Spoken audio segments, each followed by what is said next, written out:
Well, I believe that, which is my company's mantra, that you have to do different things and then you do things differently. Because in the world that we're in today, you've got to be able to stand out. So you do different things and then you do things differently. I believe that results are everything. If you can't provide the results, whether career professional, business owner, nonprofit leader, then you've done nothing. And I guess the last thing that I believe is that you've got to gather, you've got to grow, and you've got to give. And when I say gather, that's the learning. You gather knowledge, you gather wisdom, you gather whatever skills you need for your profession.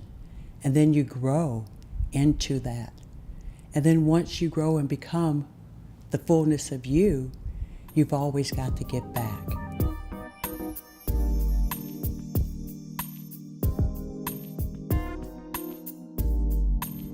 You know, if I could be someone else, I would be a better version of myself.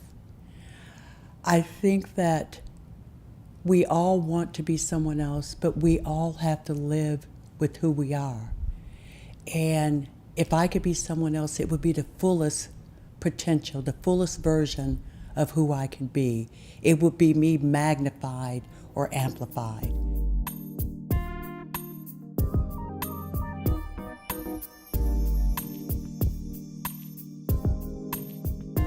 The one consistent thing that kept me moving forward, I found my shoes. And I guess you're wondering, what does that mean? For me, I learned how to walk through my life in stilettos. I learned how to wear the running shoes when I needed to. I learned how to wear the flats if I needed to wear the flats. So I learned how to walk through my life and with the different stages, wearing the right shoes. In other words, knowing my why I was going through that time, but finding my shoes and knowing how to walk through each phase because I knew what shoes to wear. And my shoes being my purpose and who I am.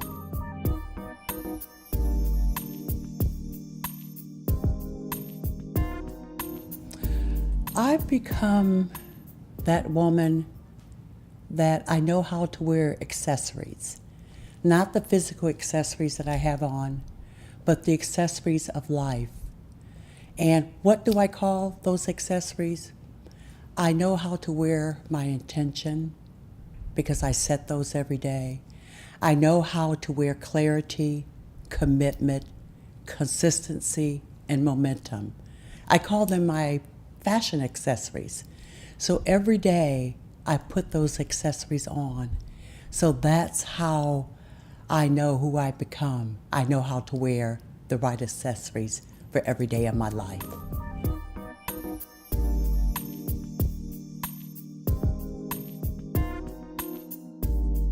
Well, I think for me, I minimized some of the challenges because the last 4 years that I worked in corporate, I literally put aside a percentage of my paycheck because I knew that I needed anywhere from 6 to 9 months worth of money. And so 4 years I was the employedpreneur, but I was steadily putting aside this money. So when I stepped out late 2000, I had the funds. But here's the other side of it. You don't always prepare for everything. And even though I had pretty much thought I had everything, I forgot about, you got to market yourself now. Yeah, it's great when you've got clients working part-time, but you're doing this full-time, more people need to know who you are.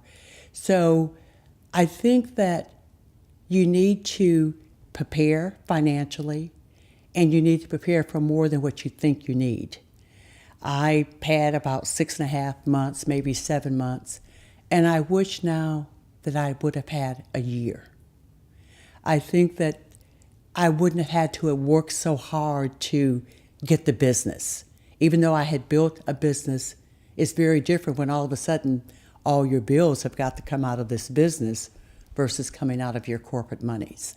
So if I had to give one word of advice, I would tell women or men Be an employedpreneur for 4 or 5 years, unless you've got a lot of money. Stay in that role. Do your business, perfect it. Let that company be your MBA, if you will. Glean from them, learn how they do business so that when you truly step out, you're way ahead of those that just walk out one day and say, hey, I'm going to start a business. And sometimes you have no choice, you're downsized. But if you can be an employedpreneur for that period of time, it will give you what you need to have a growing business pretty quickly.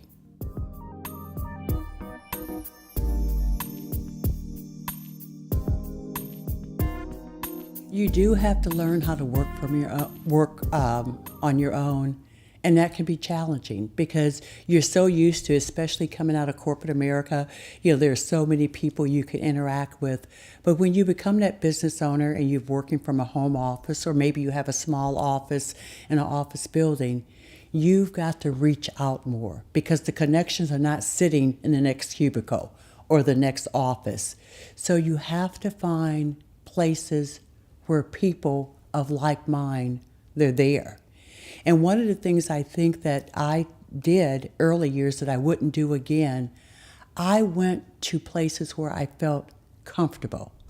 But I was just like everybody else at that point.